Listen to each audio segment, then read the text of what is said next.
And so now I'm just like, I have to keep my head down this year and just get a lot of work done. Now, do you do any penciling or just inking? I got one project called Icebox. I'm working with a writer. We're co-writing, co-creating it. It's a cyberpunk, mostly a TNA book. But that will be me penciling and inking myself. And that will probably be the first real book out there with just me on art. I've done little things. I've done, covers and pinups and just drawings here and there and whatnot. But this will be, the first real book will be crowdfunding that book later this year. And another, like a one-shot through another company, I'll be penciling, inking, and coloring. Coloring is something new I'm getting into. I'll be doing it with my iPad and Procreate. But yeah, it's just, like, I'm all over the place. It's like mostly just to give kind of a perspective, like, I was with DC back in 93, 94. I did inked 24 issues of Aquaman over Jim Calfury back when Peter David was writing it. That's mostly what I'm known for, because that was like my longest run of anything. I've always just been happy to be busy and be working. So I'm like, I don't even have a list of what I've worked on, but a couple of hundred books out there.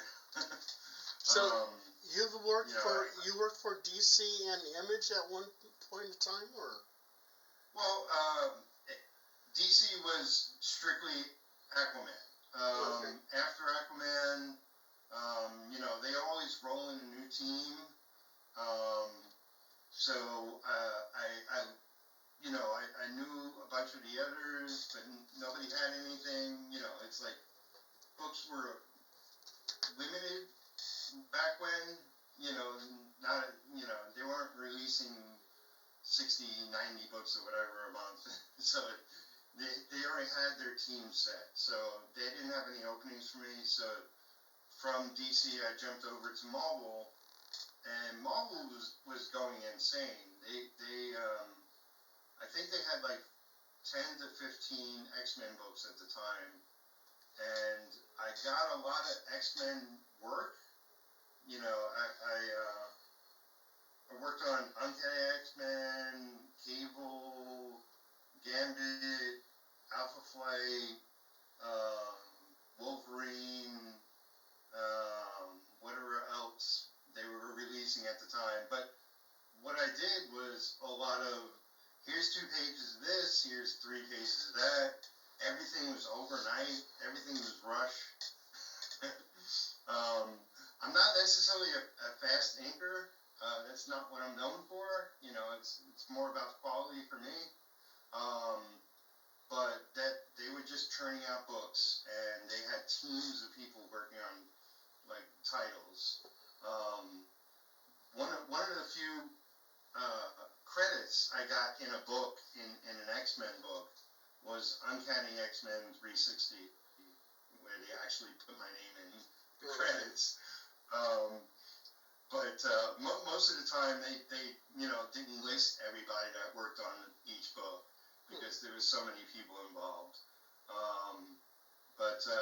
I worked, so I worked for 3 years at DC working on Aquaman, and then I went over to Marvel and worked for them, give or take, for 4 years.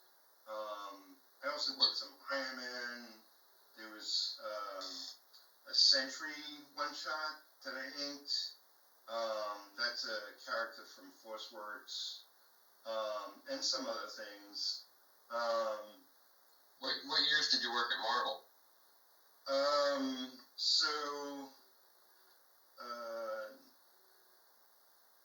like 95 to 99, something like that. So yeah, just before 2000. Before the movies really started getting going. Yeah. Which is really when they were at their best. I think anyway. Good stuff was. They were going through changes, and like the whole bankruptcy. I forget. Continuity is like everything is a blur because I'm just like churning out my own work, and but it was great working for them.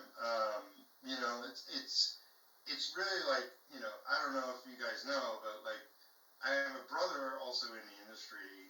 He's a year and a half older than me. I have 3 older brothers. He's the next one up. He's Jimmy Palmiotti.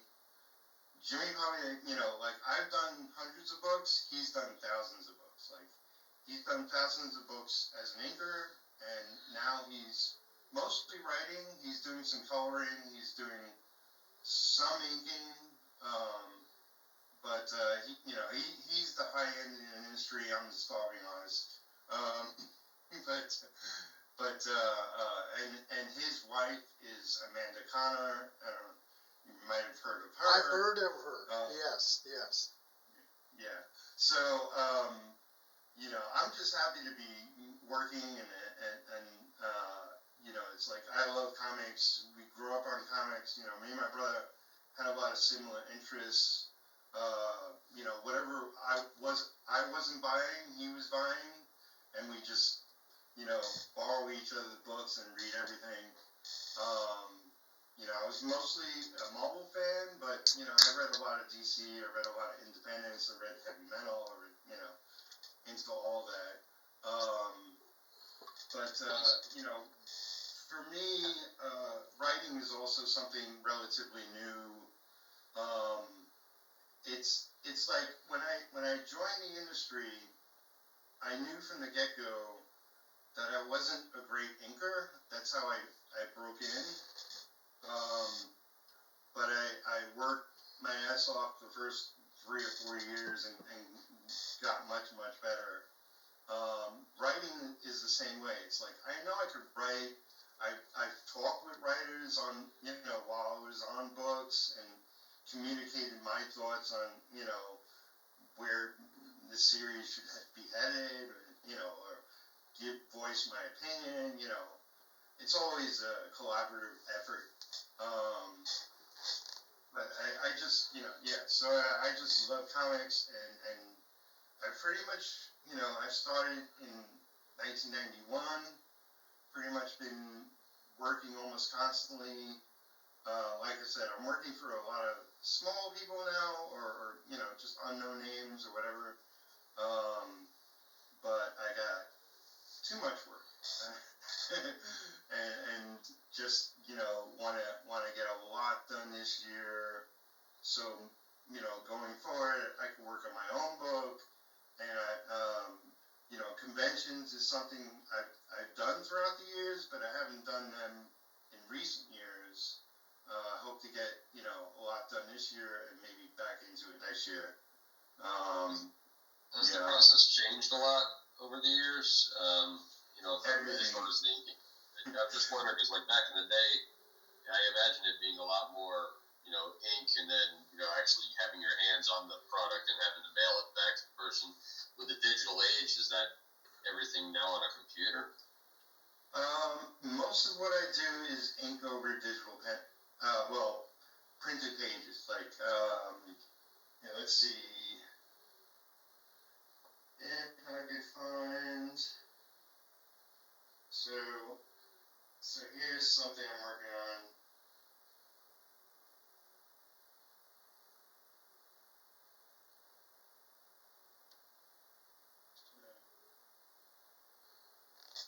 Stacks of work everywhere. So I get a digital file and print it out. Print it out in red. Lots of people do blue line. I like doing red line.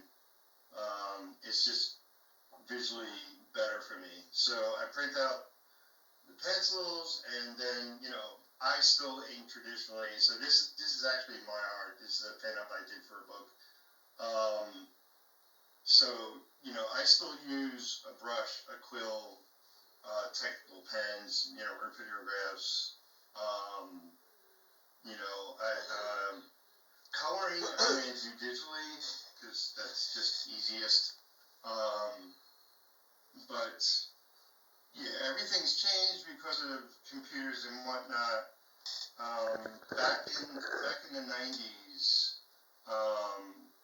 you know, even when I was working for Mall in DC, they wanted, you know, to mail me pages and for me to mail them pages. Although, you know, I was living in Brooklyn at the time. You know, I grew up in New York, born and bred in Brooklyn. And I'd go into the city a lot. You know, I just take the train in. It was an hour in, hour